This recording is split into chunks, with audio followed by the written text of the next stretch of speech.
ideal for the most peppy talk, but because we're talking about Savarkar, hopefully we'll make up with the substance of this talk for the lack of like energy in the air. Now we've got two biographers of Savarkar here. In a way, it's interesting that the last year, 2019, specifically the second half of last year, saw not one but two biographies of Savarkar come out. Vikram Sampath, who's in the center, his biography is a two-part biography. The first one is out, which broadly covers Savarkar's early life, and then he's just emerged out of prison when you end the narrative. Vaibhav Purandare's biography is a more complete one. In one volume, in a concise fashion, he gets you the full story, right till Savarkar's end. And both books are very interesting to read in their own right, and in very different ways even. Now, I won't really have very long-winded questions. Let's just begin with maybe Vaibhav, since he has the mic. Why Savarkar? I'll say, I know you lived in Maharashtra and you grew up there like I did, and I know for a fact that the Savarkar you hear about and you learn about in Maharashtra is not the villainous Savarkar you often get in Delhi, for example, because there's a completely different take on Savarkar. Was that the experience for you as well? Yeah, absolutely. Sorry. I'm sorry, can you hear me? Savarkar has always been considered a courageous freedom fighter in Maharashtra. Outside Maharashtra, he has always been an extremely controversial figure. For 2-3 reasons. Number one, because he is the chief theorist and propagandist of Hindutva, the philosophy that is being discussed so much in India today. And second is because of his alleged role in Mahatma Gandhi's assassination, which made him persona non grata for so many years in national politics. And for 30 to 40 years, there was absolutely no conversation on Savarkar happening in India. But in the late 1980s, from the mid 1980s onwards, conversation about him restarted because of the re-emergence of Hindutva on the political horizon. And it picked up as Hindutva became more and more prominent in public life. And what we have been hearing over the past several years are sharply polarized opinions on Savarkar. He's either a hero or he's a villain. He's either a freedom fighter or he's a traitor, for having written those mercy petitions or whatever, So I felt the need to address the issue directly. Is he a hero? Is he a villain? Is he a freedom fighter? Was he a collaborator with the British as he is alleged to have been? Did he have a role in Mahatma Gandhi's assassination? But I must mention a direct incident that made me write this biography of his. A national news magazine some years ago carried a piece about his mercy petition, saying that, with the writer of that piece saying that he had brought to light those mercy petitions, and Savarkar tried to hide those mercy petitions all his life. He never made them public. Now, I've been reading Savarkar in the original Marathi from my childhood. And where you get a very different Savarkar. Yes, it's a very different. And in his most famous book, Maji Janmatape, which is about his lifetime in the Andamans, he writes about these mercy petitions in detail, and I knew that. So I knew that this piece is, nobody has really unearthed these petitions, that Savarkar himself wrote about it. So I looked into this in greater detail, and I found out by looking into the archives that there were vigorous debates in the legislative councils during those days about Savarkar being forced to write those mercy petitions. In the late 1920s, in fact, Savarkar has a furious argument in the public domain with the editor of Pratap, Ganesh Shankar Vidyarthi, a prominent Hindi journalist and part of the Bhagat Singh group, about whether he should have written these mercy petitions at all. So if you look into the archives, there is a lot to look at, and you have people telling you that, I have brought this to light, Savarkar tried to hide it. No, he did not. He himself wrote about it in detail. He has in fact reproduced those mercy petitions in his books. And on the other hand, you have, on the one hand, you have critics of Savarkar saying he tried to hide these petitions. On the other hand, you have his followers saying in the Marathi papers and other dailies and periodicals and books that he never wrote those petitions. So neither of these things are true. are true. If you just look into the archives, and this was my purpose, that, let us bring out the truth about Savarkar. And what's interesting is Savarkar was also a very consummate op-ed writer. Like Gandhiji, he also produced a volume of writing, sometimes saying contradictory things, but there's this huge paper trail. And it's interesting, you're also a journalist, and your book does bring a journalistic eye to it. Vikram,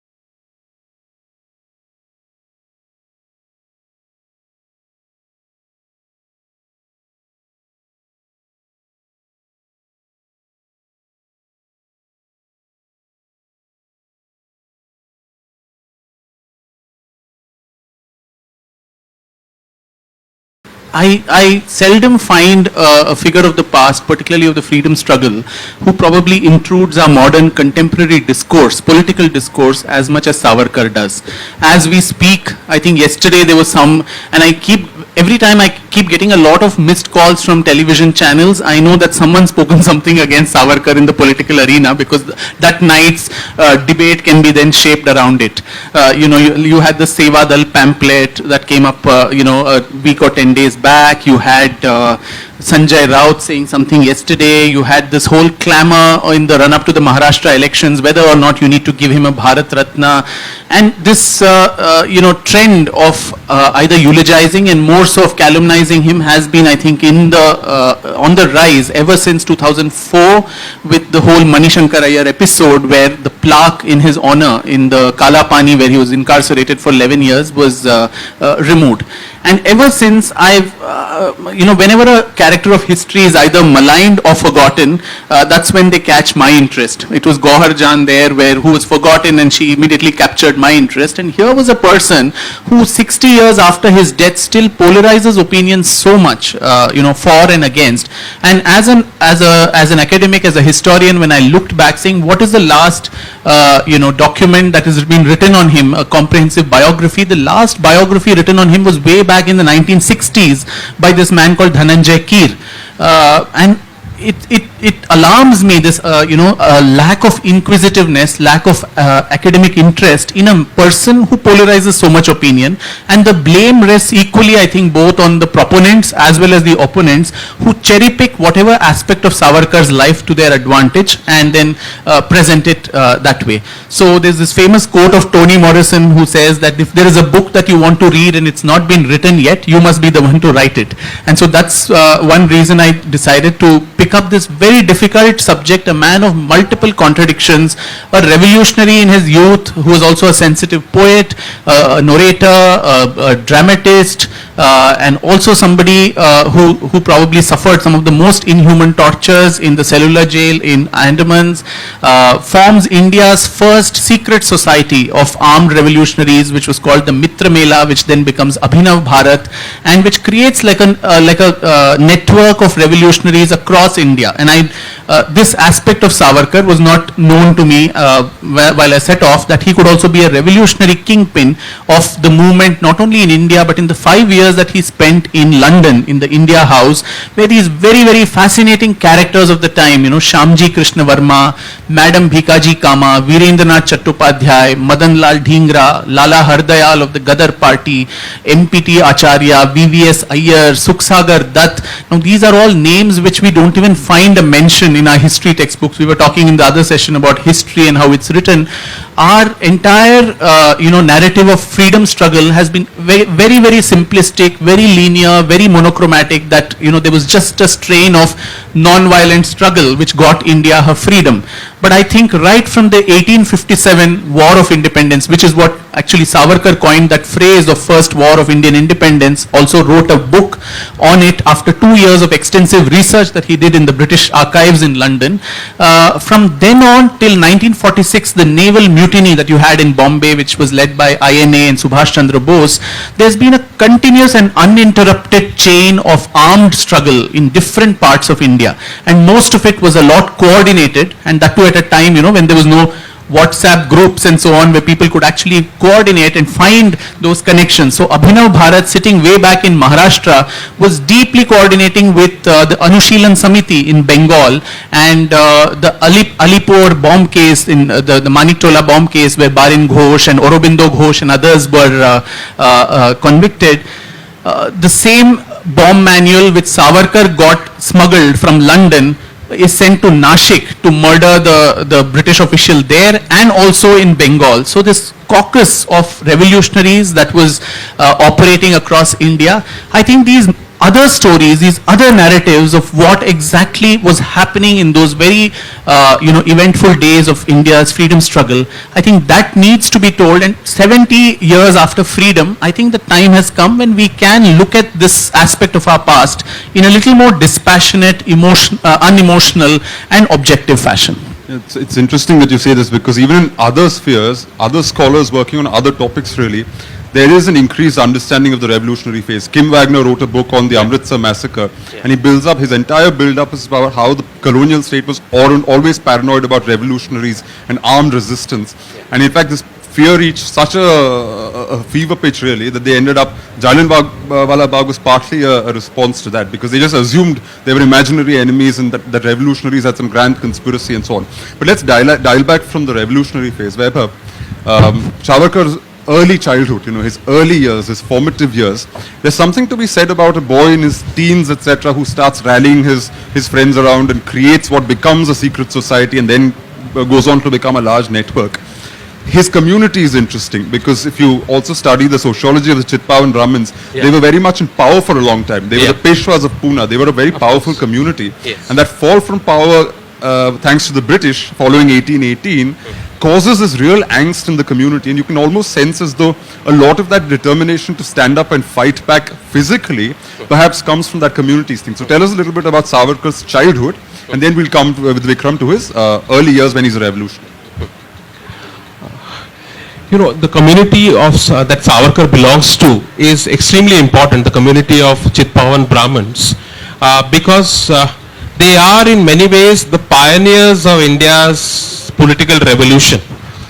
It is Mahadev Govind Ranade who forms the Pune Sarvajanik Sabha, which before the Indian National Congress is actually the first broadly representative Indian national political organization. Of course, it is in the 1880s and later, it is soon overtaken by the Indian National Congress, but it is the Pune Sarvajanik Sabha that is the pioneer. Similarly, there are figures like Gopal Ganesh Agarkar, they are pioneers in the area of social reform. We hear about Ambedkar, Shahu, Phule, and these are extremely critical figures, of course.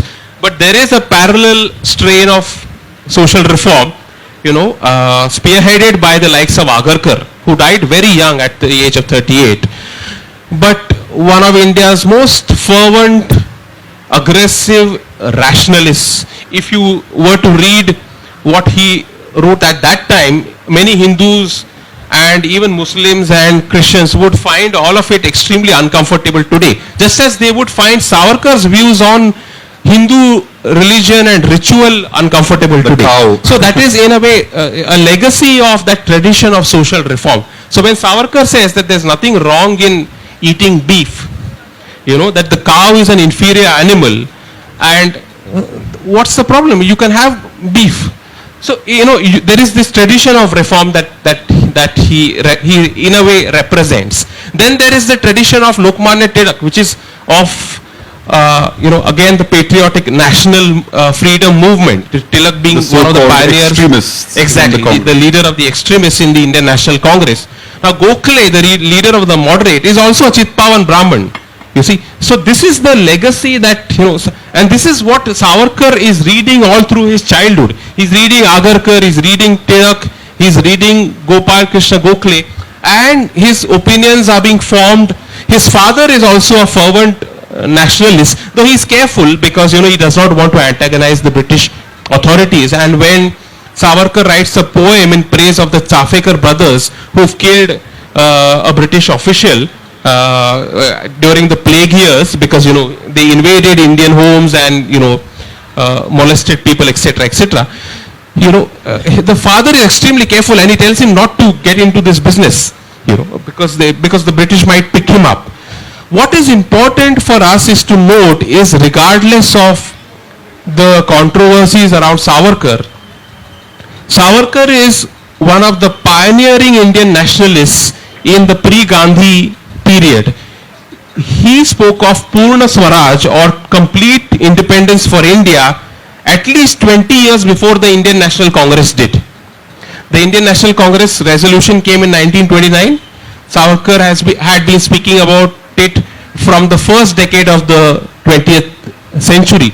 And as a leader of a group of patriotic and young Indians, as Sampath said, in London for 5 years, these are tumultuous 5 years, remarkable 5 years, where he has associates like Niranjan Pal, the son of Bipin Chandra Pal, and all the others. A very interesting example, since Vikram mentioned the role of revolutionary violence. Savarkar was advocating revolutionary violence in his speeches in London at India House, which the Scotland Yard and other British authorities were keeping a close eye on.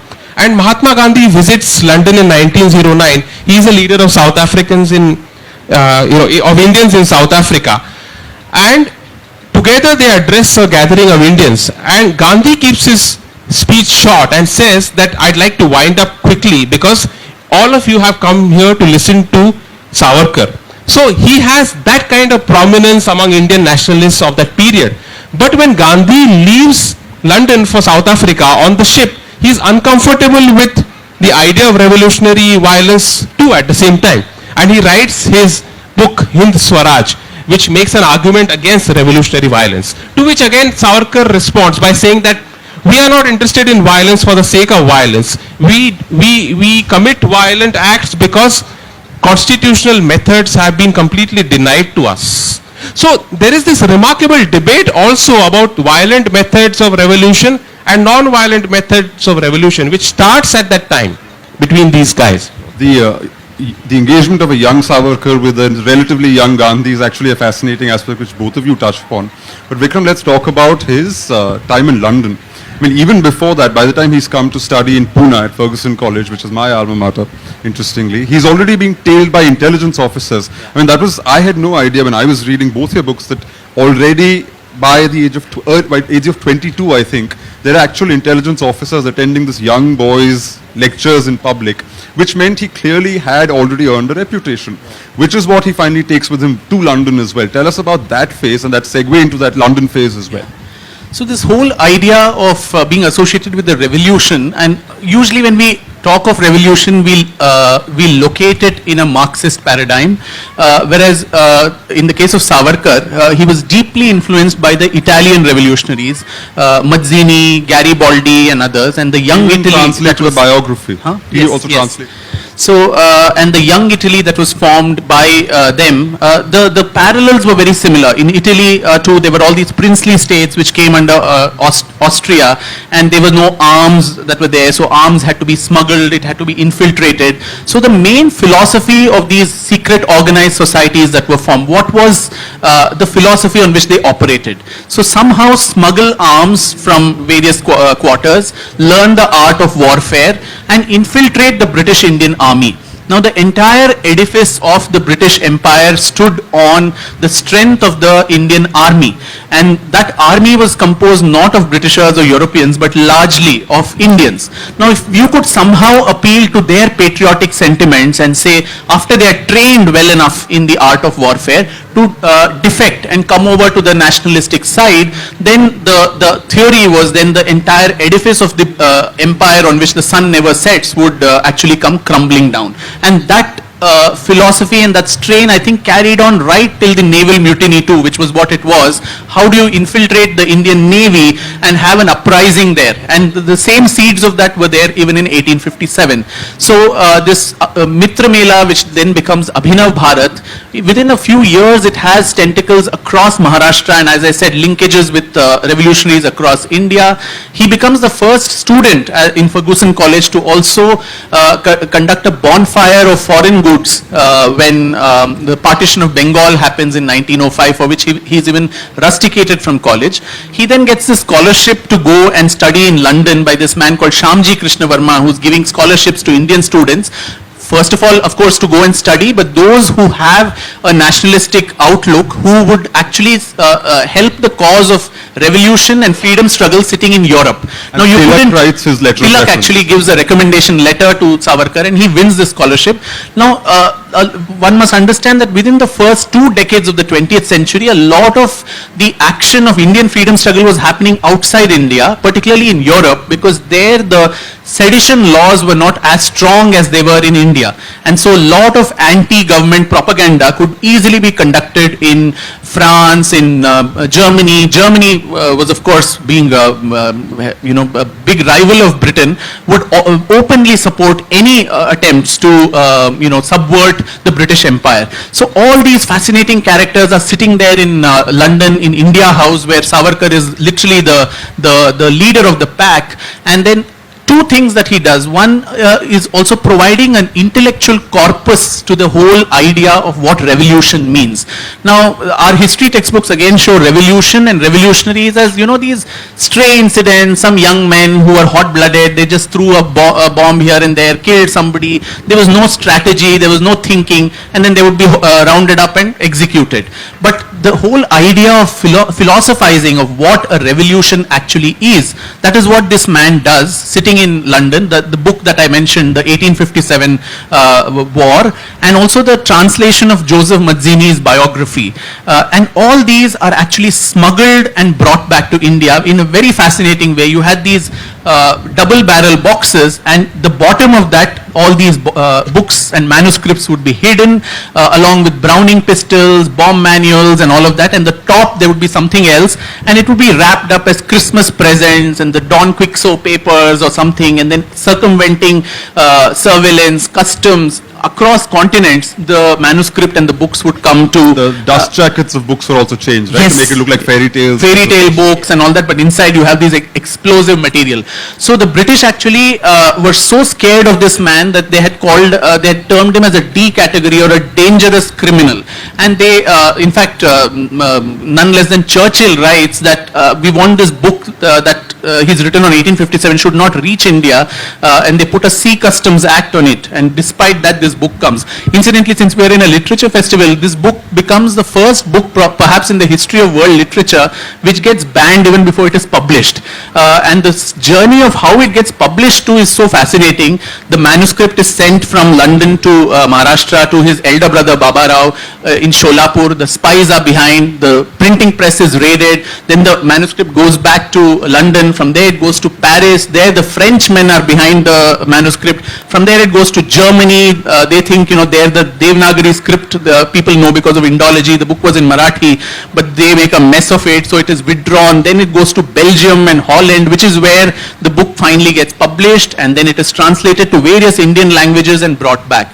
And this book later serves also as a source of inspiration 20-30 years after it was published. The second edition of the book was published by none other than Bhagat Singh. And Bhagat Singh, in fact, I also mentioned in the book through an interview that I managed to, access of a man, Durga Das Khanna, who was a congressman, who was a young revolutionary in his youth. And he says Bhagat Singh while recruiting people into the HSRA, would ask, have you read this particular book? So it almost became an entry criteria, a Bible, so to say, for revolutionaries. And 20 years later, you had Subhash Chandra Bose and Rash Bihari Bose getting copies of the book published in Japan, in Tamil, in so many other languages. So that was one aspect. The other, as I said, was also procuring bomb manuals, learning the art of manufacture. And the first flag of Indian independence is unfurled, is designed by Savarkar, and it is Madam Bhikaji Kama goes to the International Socialist Conference in Stuttgart in Germany in 1905, and much against British resistance, this is unfurled there, and she says, we don't care what you say, but we are a free nation from today. So as he mentioned, I mean, the whole call for complete independence came long back. Now all this naturally put him under the radar. Very oppressive Fugitive and Offenders Act is slapped on him, and the British wanted him back to India and tried there, because that in London this was not a big crime, you could get away. So the trial had to happen in India, so he's extradited here. On the way, of course, he jumps from the ship at this port of Marseille in France, and that becomes a court of, it goes to the International Court of Arbitration at Hague, just like the Jadhav case that is happening between India and Pakistan.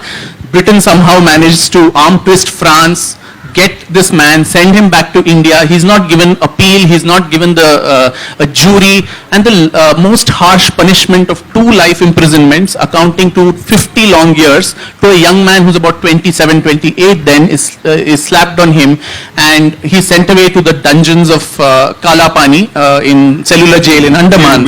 And that's the end of Savarkar, the revolutionary, so to say. Which is why it was a revelation reading both your books, because that whole revolutionary phase is never understood in so much detail, because it had, I mean, on the face of it, it's just remarkable. Partly also because look at his, when he published his 1857 book, it was also as someone as senior as the Viceroy saying that specifically mentioning this book is not to be permitted there.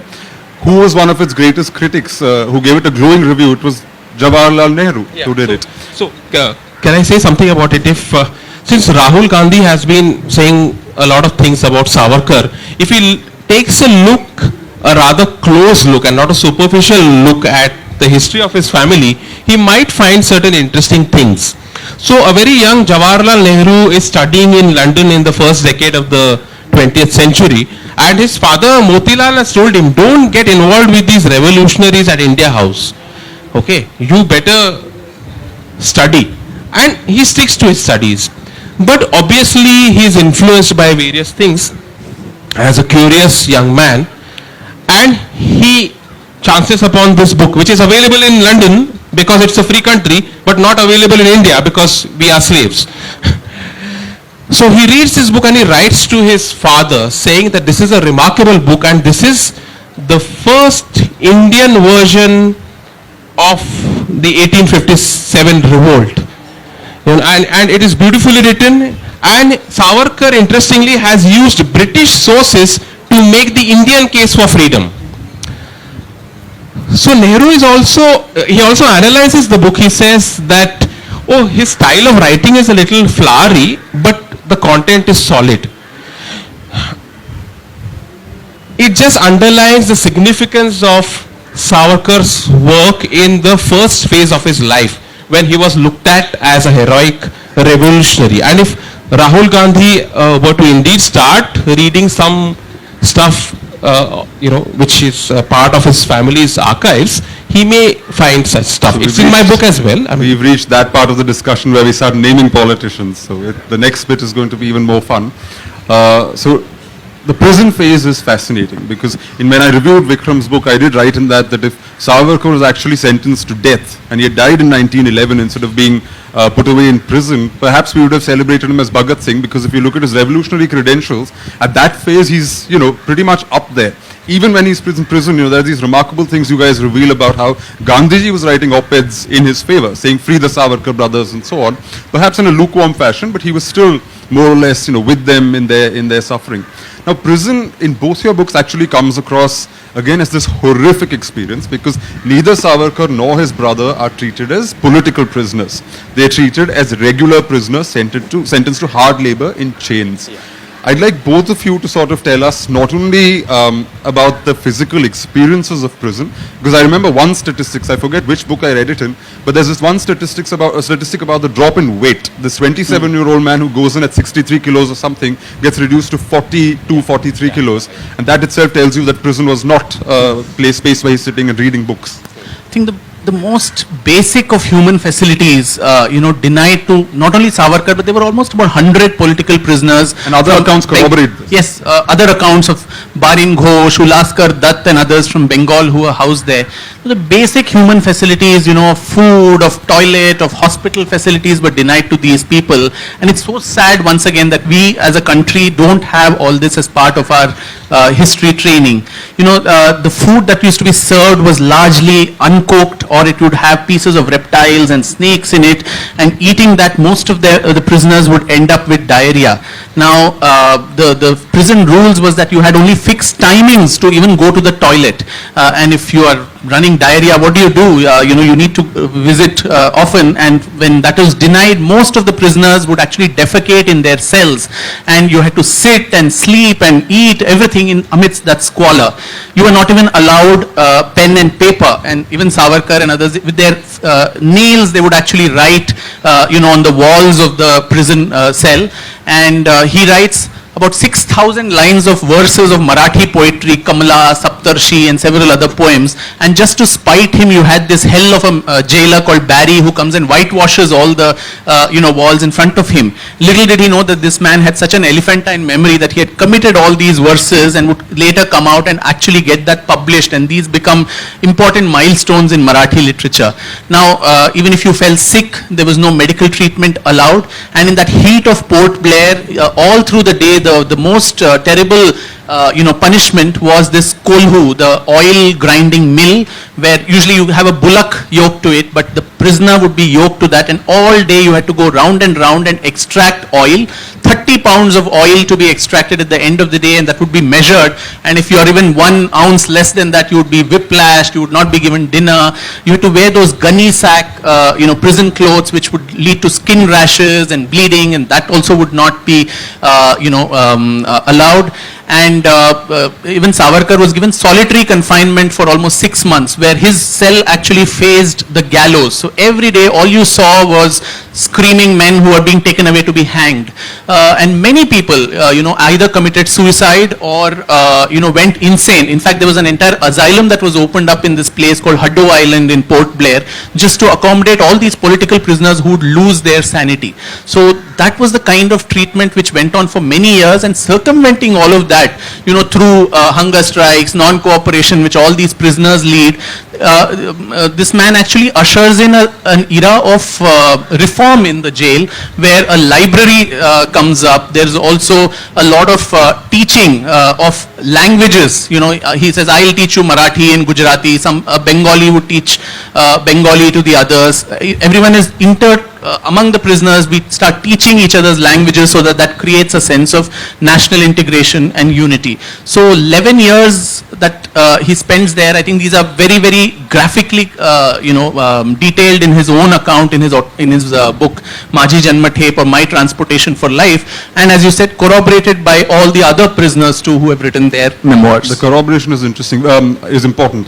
Vaibhav, this also takes a toll on his family life, in the sense that there's this sister-in-law who's raised him as a child since he was a very small boy. Yeah. She dies and he can't get a chance to see her. The way the wives suffer, the way all of that happens. Clearly his mind is also in great anguish, and that also comes across in his later recounting of that phase. So I would also like you to link it then to the mercy petitions thing, which is the first big controversy about him. And how, the mercy petitions seen in isolation perhaps give the idea that, he lacked courage. But when you sort of add up the context and see not only the physical difficulties of prison, but also the emotional difficulties. I'd like to add a couple of things to what Vikram said right now. I think the conditions in cellular jail can only be described as medieval and abominable. These are medieval conditions. These are not 20th century conditions. And we talk about Guantanamo Bay today, but this was easily worse than that. And in fact, the parallel is interesting. This was also an island far away. It was an nobody could island, see. yeah, it was a penal colony and full of disease and dirt, and, so one thing is that one of the punishments that Savarkar was given during his stay in Andamans was standing fetters, which meant that his hands were tied to chain to the wall, and there's a chain here, and he has to stand like that all day long. And if he wants to go to the washroom or the bathroom, he's not allowed to. So a prisoner has to soil himself right in front of himself, and he has to stand in that filth all day, like that. Many prisoners, including Savarkar, underwent this kind of torture. Okay. There was something called crossbar fetters, where you have this iron triangle kind of thing, where your back hurts like anything. Again, you soil yourself all day. You cannot clean yourself, and it is the worst kind of humiliation. And Savarkar says that when he does the coir pounding and the standing fetters and crossbar fetters, after that, when he lies down on the floor of the cell, he says every pore of the body just hurts. It is unbearable, the pain. So in fact, this is where we need to understand the conditions that prevailed in that jail. When Rahul, again, unfortunately, I have nothing against Rahul Gandhi, but when Rahul Gandhi says that, Savarkar was writing mercy petitions to the British when Gandhi and Nehru was sleeping on the dirt floor of an Indian jail. See, we should consider ourselves lucky that Gandhi and Nehru and many others on the Indian mainland did not undergo the kind of torture that Savarkar and many other revolutionaries underwent in cellular jail. Because God forbid, you wouldn't even want your enemy to go through all that. Even the mercy petitions, he wasn't the only one. Absolutely. So, when it comes to the mercy petitions, now Savarkar's theory is very clear. Let's not die here, because we are in a remote colony somewhere outside the Indian mainland. If we die, people on the mainland won't get to firstly know about our deaths for years on end. So if they get to know about our deaths and the national movement is galvanized, it's a different matter. But that's not going to happen. We'll die futile deaths like mosquitoes. Let's not die here. Let's get out of here, go back and do whatever little work we can. And he tries to persuade other prisoners also to do that. And he himself writes those petitions. And he has written in his book about ferocious arguments he has with other prisoners who are opposed to writing mercy petitions, about how he tried to convince them that let's actually write these petitions, sign them and send them off. Now, as Vikram said, Barindra Kumar Ghosh, Aurobindo Ghosh's brother, also wrote similar petitions to get out of cellular jail. Before Savarkar even went to the Andamans, Satyendranath Bose, one of the Bengal revolutionaries in 1908, when Khudiram Bose and the others were involved in revolutionary acts, when he was set to be hanged, he wrote a mercy petition saying that, please let me out. In the 1920s, well after Savarkar has written his mercy petitions and the Kakori conspiracy unravels, Ram Prasad Bismil, Sachindranath Sanyal, Ashfaqulla, they are all said to be hanged. They all write mercy petitions to the British. Fortunately, we do not call them traitors, because they are not traitors. Similarly, we may criticize Savarkar over various things. We may agree with him, we may disagree with him. I myself disagree with him on various issues. But to call him a traitor or a coward is unwarranted and absolutely puerile, in fact. It's childish to say these things. And it's not even a historical category. Exactly. It's a political category. Yeah. I'll just Vikram, add a little. one quick thing though, Vikram. You can add on the mercy petitions, but I'd like you to then segue to the Hindutva, because the funny thing is somehow something changes in prison. The man who was singing praises of Hindu-Muslim unity in his revolutionary phase suffers a lot in prison, and then the pen that emerges outside prison is what creates Hindutva, which is why today Savarkar is reviled by many people. So just segue into that also. Sure. So running out of time. Yes, sure. Sorry. So just to add on to this petition, as Vaibhav eloquently mentioned, it was a very normal route that was available to all prisoners, and in fact Savarkar being, this young barrister from London, who is well versed in English, he knew the English law. So most of the other prisoners used to call him Bada Babu. He was like their leader. So if you actually look at his 1917 petition, he says something to this effect, not direct quote, but if my name constitutes an obstacle to the release of all the other prisoners, then delete my name and release the others. And that would give me as much pleasure as my own release would do. So clearly he was also being like the spokesperson or the leader for all the others. And when you see British records themselves, there are secret reports that while in prison, both Savarkar and his elder brother are actually also attempting bomb manufacture in Port Blair in the wilderness. And so the British are rattled and they send this man called Reginald Craddock, who comes all the way from Delhi to interview these people. And Reginald Craddock in his official report says, I interviewed Savarkar, and he shows not an ounce of repentance or regret for whatever he has done. So the thing was not a mercy petition, I would call it a petition which was a normal agency that was available to everyone. And the idea is also, as a good lawyer, to argue the case. Am I a political prisoner or am I a common convict? If I'm a political prisoner, I need certain concessions like remission, like writing letters. You could meet your family only once in 1.5 years. Like Manu mentioned, his sister-in-law dies and you don't even know that she has died. You can't even write letters to your family. So all these concessions which are given to political prisoners across the world, that is something that these people argued for. Now, of course, if he was being hanged, would he have done that? That is a conjecture of history, no one knows. And as you also mentioned, in 1920, when his younger brother approaches Gandhi and says, both my brothers are rotting there for 10 years, please do something.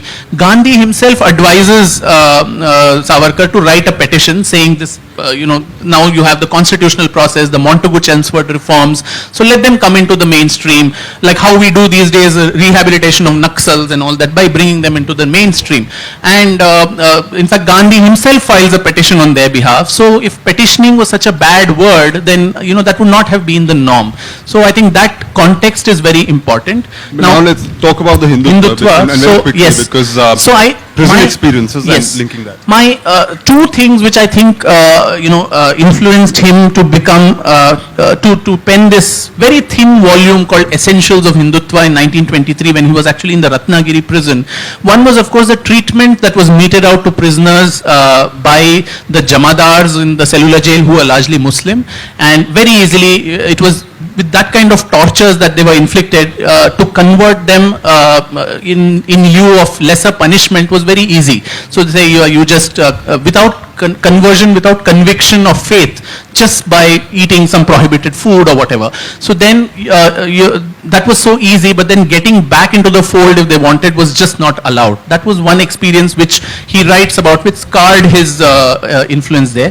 The other more important issue was, I think, the very dangerous program that was going on in India then, which was the Khilafat movement, which Gandhi had launched and yoked it to the non-cooperation movement, where we in India were actually sitting and mobilizing a group on communal basis. And probably for the first time, if religion entered politics in a very dangerous manner, it was a Khilafat movement, where, and also this, I would say, the seeds of partition were sown during that time, and separatism, where we were actually championing the cause of some caliph who was sitting thousands of kilometers away in Turkey, whereas the people of Turkey themselves did not want this man, and Mustafa Kemal Ataturk took over that. Whereas Gandhi had actually promised the Indian people two things, that in 1 year you're going to get, we're going to establish the caliphate in Turkey, and in 1 year we're also going to give you Swaraj. Now both of these did not happen, because the whole program was based on illogic, because we were a slave nation. Now some people raising flags here, people are not going to re-establish. The British, who had won that kingdom, that country in war, are not obliged to accede to our requests. So that program was doomed for failure. But the communal mobilization that happened led to a series of communal genocides across India, including Malabar, the Mopla revolt, and so on. And for all of that, the Gandhi and the Congress's response was always so pusillanimous. And so there was always a need felt for an intellectual counter to that. And that is how this whole Essentials of Hindutva comes about, where always he wrote in Marathi, but this was the first book he wrote in English, presumably for a pan-Indian readership, where the idea, he says right in the preface, that this Hindutva has nothing to do with the theological aspects of Hinduism, the religion, but it is more of a cultural and a nationalistic identity marker. So seen in that context, who is a Hindu in terms of a resident of this nation? He says anybody who is in between this landmass from the Indus to the oceans, who considers this land as the land of their forefathers and also as their holy land, not in terms of religion, but in terms of allegiance, in terms of loyalty, that person is a Hindu.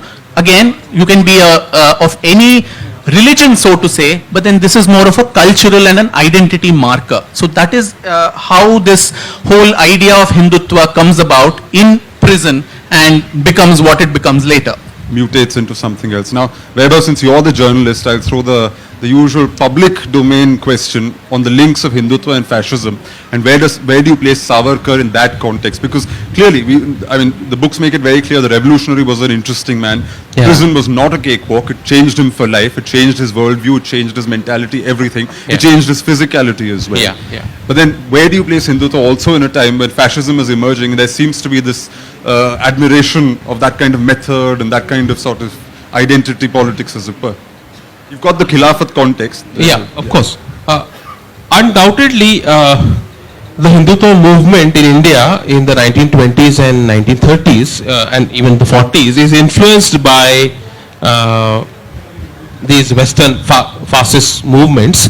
But it's not Savarkar so much who gets influenced, but others like Golwalkar and Hedgewar and B.S. Munje. So the paradox about Savarkar is that he, at one time, he praises Hitler's Germany for reviving German economy and for building this national community. This is, of course, before the horrors of Nazi Germany are known to the world. But in the 1940s, as the war begins, he actually pitches for supporting Britain in the war. He says that Indians should support Britain in the war and not Nazi Germany. So this is when the Congress says they're going to just stand up. Yeah, you just stand up. And Savarkar disagrees with that. So Savarkar is so full of contradictions that he keeps changing his opinions over and over again. In that sense, he is also different from Golwalkar or Hedgewar, because he is actually a thinker and a journalist and a writer and an intellectual. We may agree with him, we may disagree with him, but he keeps changing his views and he keeps evolving as an individual. Whereas Golwalkar is fixed, in his views never change, his ideology never changes, and Savarkar's views are in many ways different from the views of the RSS. So yes, there is some opinion he has expressed in favor of Italy and Germany, but that is at the time when the horrors are not known. And we must remember that at that time many Indians were speaking along similar lines. For instance, the socialists and Pandit Nehru also was praising Russia when the horrors of Stalin's regime were not known to the outside world. So one has to look at things in context. All right, we won't push this too much because we've got only about 12 minutes for audience questions. If the audience has lots of political questions connected to Hindutva and religion and where Savarkar stands as an icon today, and the idea of pushing Savarkar, even placing his painting in Parliament was a big fuss back in the day, and for various reasons. So if you've got questions, feel free to ask all the loaded political questions. Now that we've got the chronology and the three phases. ഞാൻ മലയാളത്തിൽ ചോദിക്കും, മനു ഒന്ന് translate ചെയ്ത് കൊടുക്കണം.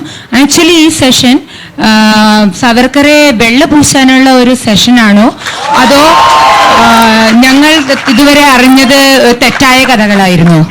ഞാൻ ആദ്യം ഒരു ഉത്തരം പറയാം. അതാണ് ഞാൻ 3 കോണ്ടെക്സ്റ്റിൽ പറഞ്ഞത്. റെവല്യൂഷണറിയുടെ ഫേസിൽ ഒരുപാട് ഡോക്യുമെന്റ്സ് ഉണ്ട്.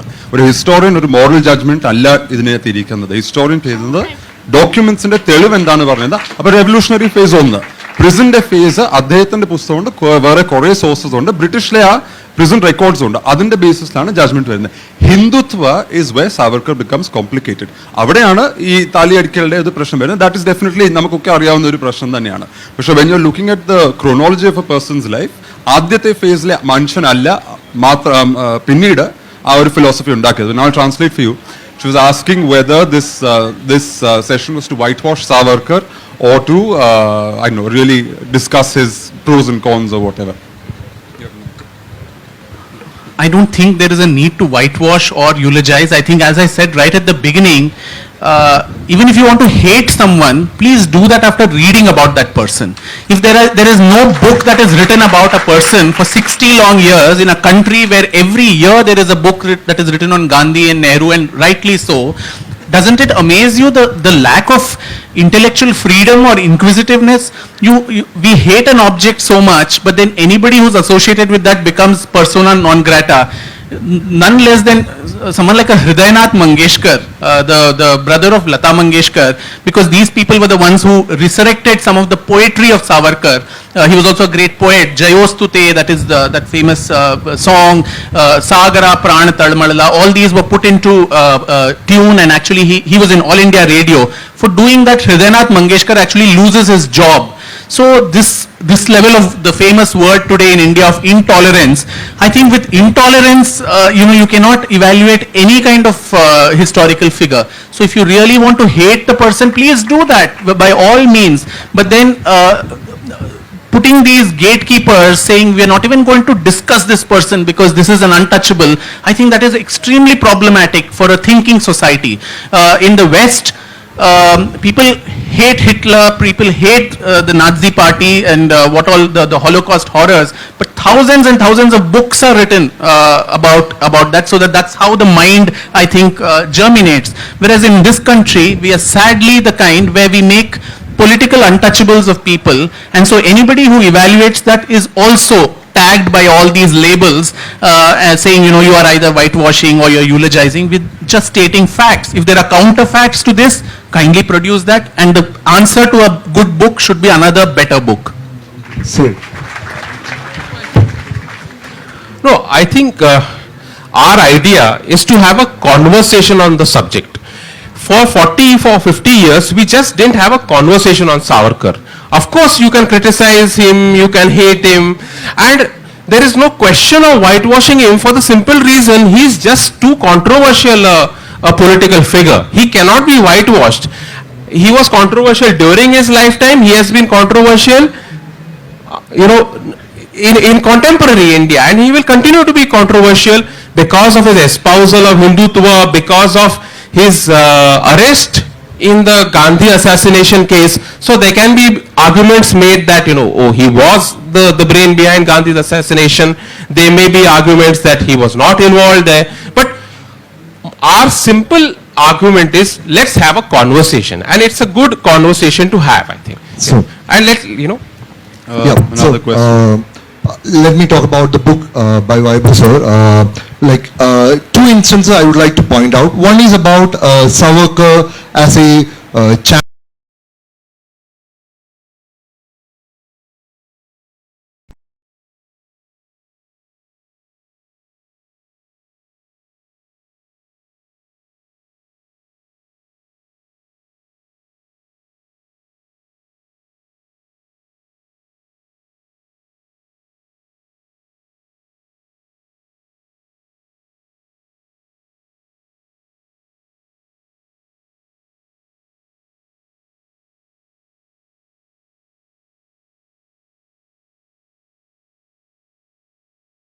And he was mentioning the three Hindus like the Rajendra Lahiri and all those things, but he failed to, you mentioned, to take your exact word, he failed to name check Ashrafullah Khan.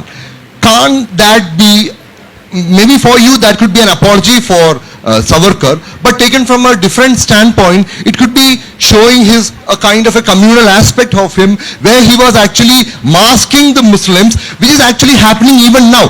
One more thing.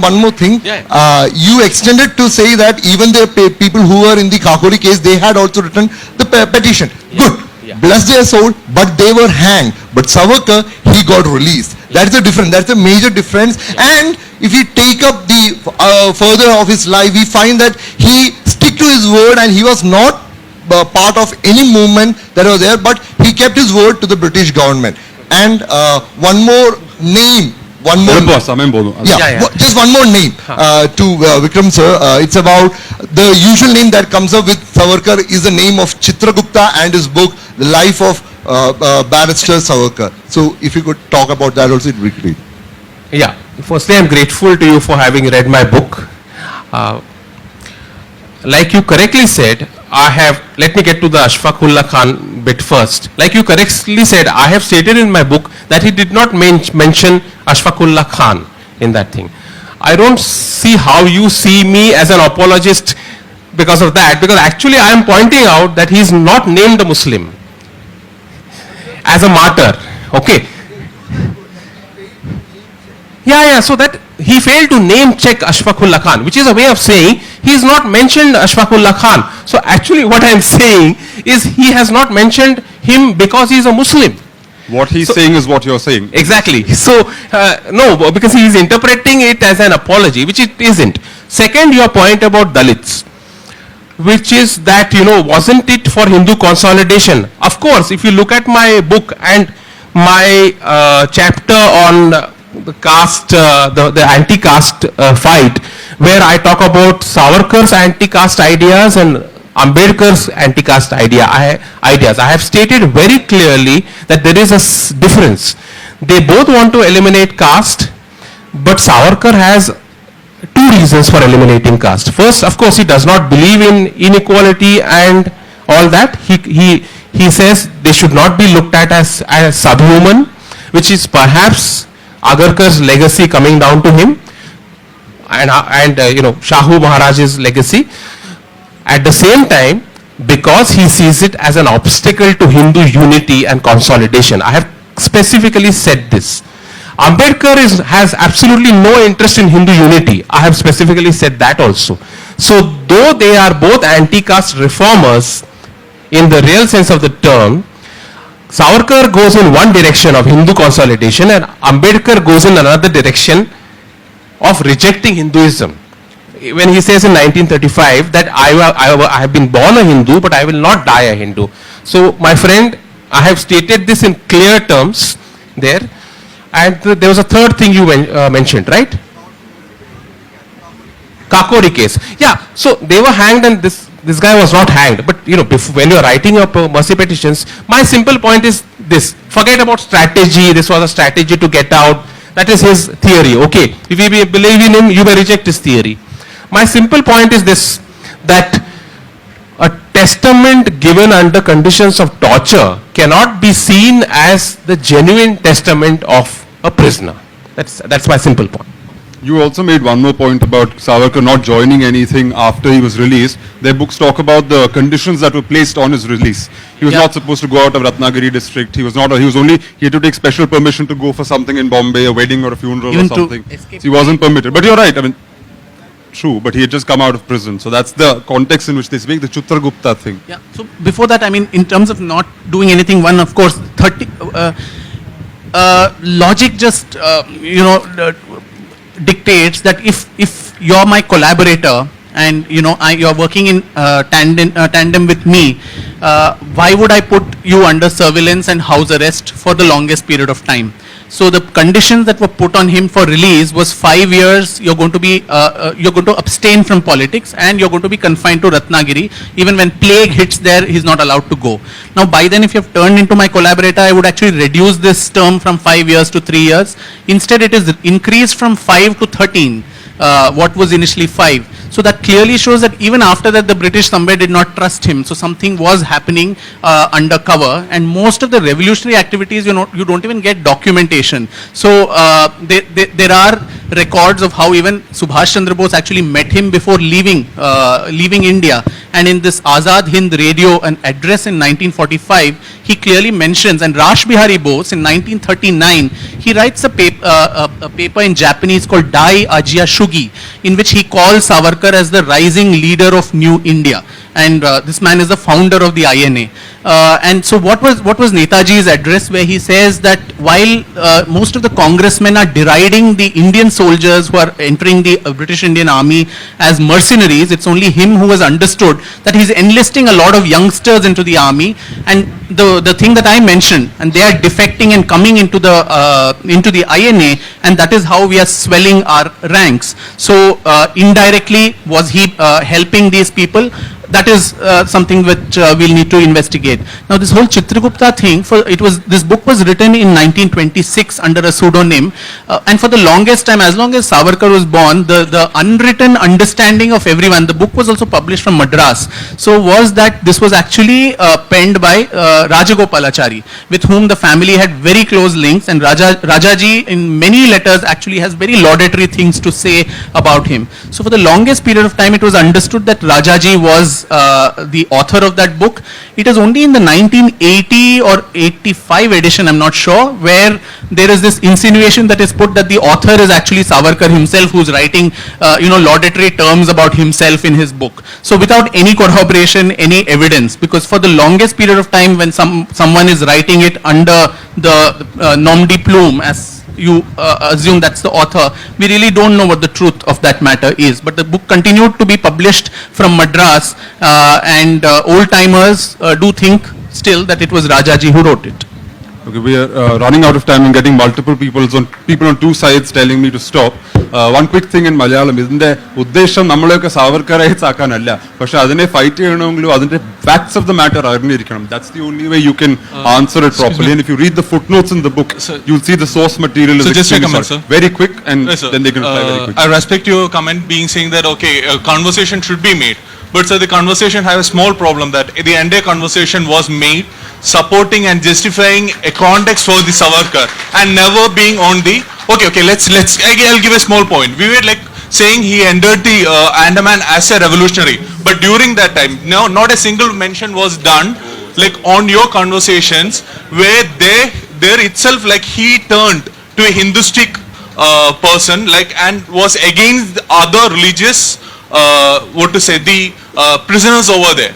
Well, whatever he did against his comments on his book itself on the Bang and the other Azan, every single thing over there, the entire conversation here and done on the land of Kerala over here, we find an agenda, we understand an agenda, or like we sense an agenda where an entire thing is be done to justify the Savarkar, and a context being set to give a correctness or a clean sheet for the mercy petition done for Savarkar, which will never be accepted. Sorry. The job is to not sit and accept on the basis of subsequent political ideology. The job is to look at the record. Do you think I'm a Savarkarite by any stretch? But the thing is, the way they've made their case, look at the footnotes, look at the source material, British archival records, writings of contemporaries, you place all these in context and you discover that let me finish. You got your chance, now let me finish. You get a man in different phases, in different contexts. As you said, the man who was the revolutionary was not the man in the prison. The man who came out of prison was not the man who created Hindutva. This platform wasn't about legitimizing his views. It was about understanding what led to those views. And we need to do that with a certain dispassionate energy.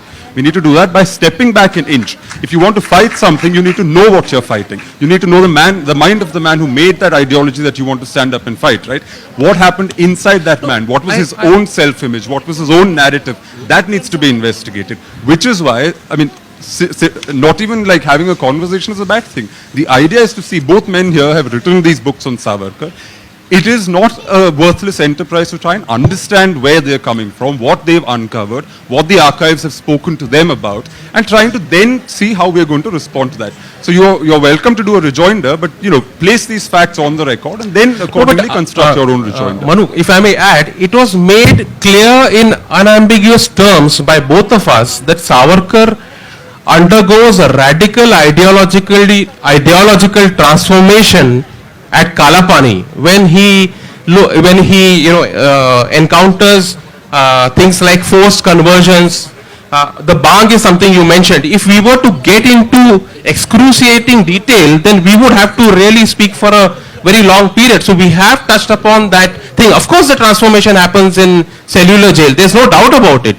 So